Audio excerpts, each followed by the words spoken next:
Hola, buenas noches. El primer año de la guerra en Ucrania se cumple con Joe Biden y Vladimir Putin subiendo el tono a la disputa. Vladimir Putin blandiendo de nuevo la espada nuclear, esta vez renunciando, o mejor dicho, suspendiendo la participación de Rusia en el New START, que es el único tratado de contención de armas nucleares, de limitaciones de armas nucleares, que quedaba en pie. Bueno, suspende su participación Rusia. Y Joe Biden, que también mandó un mensaje muy fuerte y muy contundente, y lo hizo a través de un gesto muy sorpresivo y sorprendente. El presidente de los Estados Unidos viajó a Ucrania y apareció en Kiev a cielo abierto en el centro de la ciudad, mostrándose con Volodymyr Zelensky. Esto fue un mensaje muy claro y muy contundente del jefe de la Casa Blanca al jefe del Kremlin. ¿Y qué dice ese mensaje? La OTAN va a seguir apoyando. El apoyo a Ucrania no va a flaquear, el apoyo a Ucrania no va a disminuir, el apoyo a Ucrania va a seguir siendo tan firme como lo ha sido hasta este momento.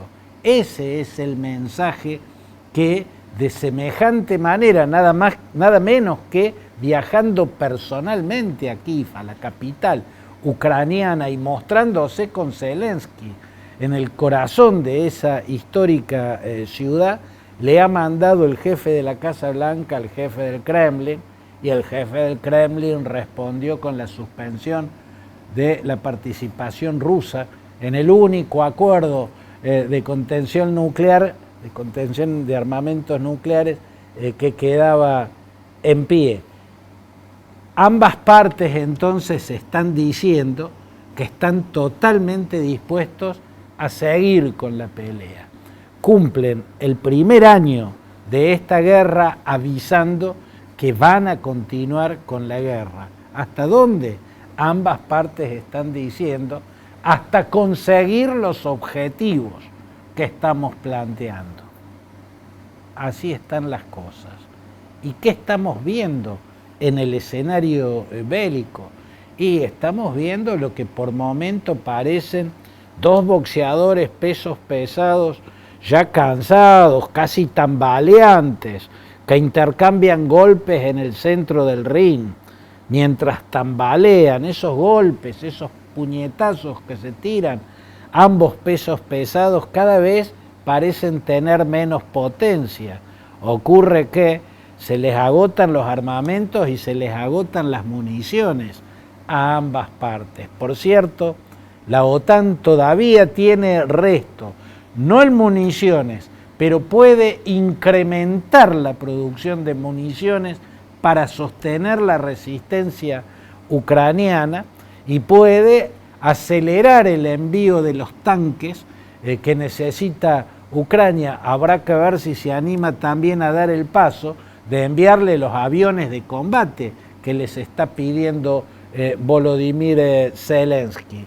Mientras que Rusia, ¿no?, ante la flaqueza, la pérdida de vigor de sus músculos militares, empieza a pedirle ayuda a China. Hasta acá China ayudó en términos económicos, suplió con acuerdos comerciales Moscú-Beijing la pérdida de mercados que los productos rusos sufrieron con las sanciones de Europa, las sanciones de Estados Unidos, las sanciones de Canadá. Esas sanciones económicas generaron pérdidas para Rusia, y vino China con sus acuerdos comerciales a ayudar económicamente a Rusia a soportar las sanciones de las potencias de Occidente.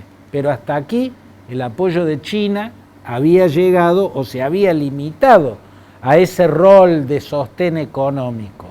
Si acepta Xi Jinping el pedido de Vladimir Putin de que China le provea armamentos a Rusia para continuar esta guerra, entonces China se convertirá para Rusia en esta guerra en lo que la OTAN representa para Ucrania en esta guerra. Sin el sostén armamentístico de la OTAN, Ucrania no podría mantener su resistencia. Increíblemente valerosos los ucranianos, increíblemente grande es el vigor, la capacidad de lucha que da ser el país invadido. Pero sin los armamentos y sin las municiones que recibe de las potencias de Occidente, de poco le sirve todo ese valor, de poco le sirve toda la decisión de combate que genera ser un país invadido. La cuestión es entonces, ¿qué pasa si China se convierte en la OTAN de Rusia? O sea, si China toma en este conflicto el rol que tomó la OTAN desde el primer momento, ser el proveedor de los armamentos. Bueno, lo que pasa es que el mundo va a estar un par de pasos más cerca del peligro tan temido de una tercera guerra mundial. Conflicto que se daría en términos nucleares y que por estas horas nadie se atreve a descartar. ¿Está perdiendo la guerra Vladimir Putin? Claramente no la está ganando, aunque las ofensivas que ha lanzado por estas horas, como conmemoración de que se cumple un año del inicio de esta guerra, con las ofensivas masivas que está lanzando, tal vez incline la balanza en su favor, pero eso no alcanza para decir que le está ganando. Para decir que le está ganando, tendría que poder ocultar al menos ciertos síntomas que se están viendo. Uno de esos síntomas que a mí me llaman poderosamente la atención es el protagonismo del grupo Wagner. El grupo Wagner es una empresa privada de servicios bélicos, o sea, es una empresa de mercenarios, es un ejército de mercenarios. Lo creó quien actualmente es su CEO, el dueño de esta empresa, Yevgeny Prigozhin se llama. Era un empresario del rubro gastronómico, tenía el contrato para proveer los desayunos, almuerzos y cenas en el Kremlin, era el cocinero de Putin, así lo llamaban.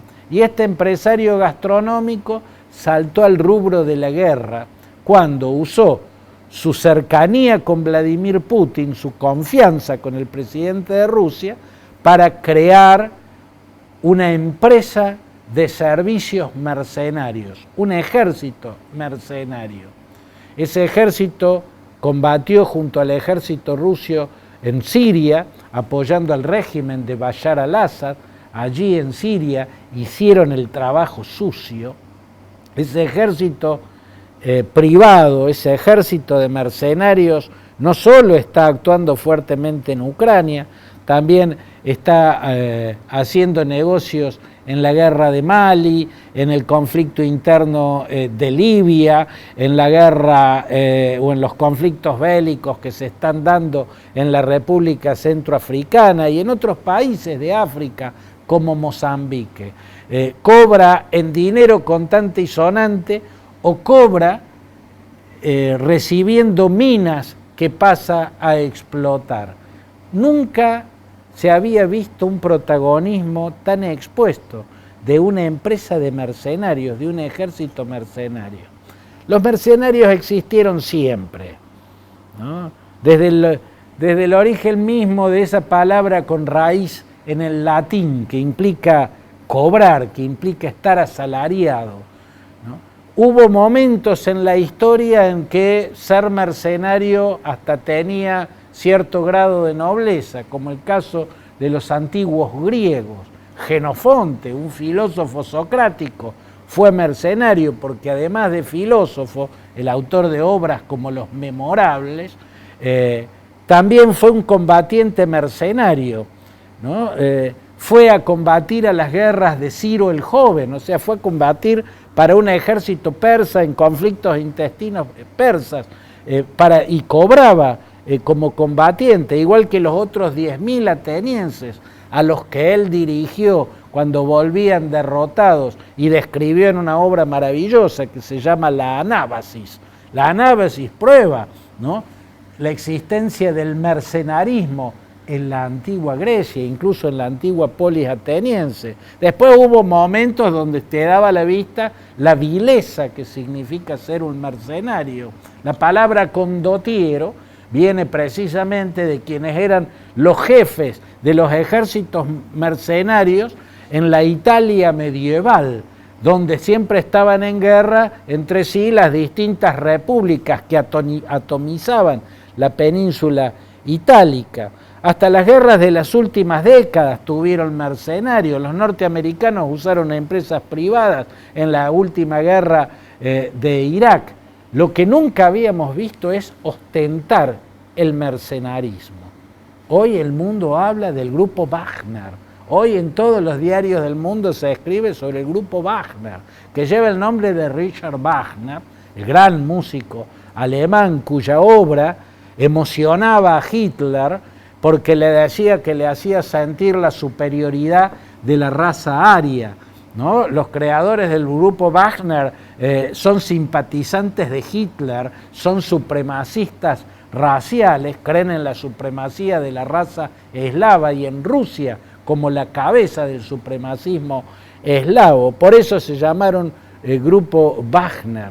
Yevgeny Prigozhin incluso se da el lujo de tener una presencia mediática increíble, critica la burocracia militar rusa, critica a los generales rusos y lo hace públicamente, aparece más en las pantallas de todo el mundo que los mismísimos generales rusos que están dirigiendo el ejército ruso, y ese es un síntoma de que algo se está pudriendo dentro de la estructura del poder en Rusia. Hay otros síntomas de debilidad, pero lo veremos en las próximas páginas. Pinturería Fantini, tienda de pinturas.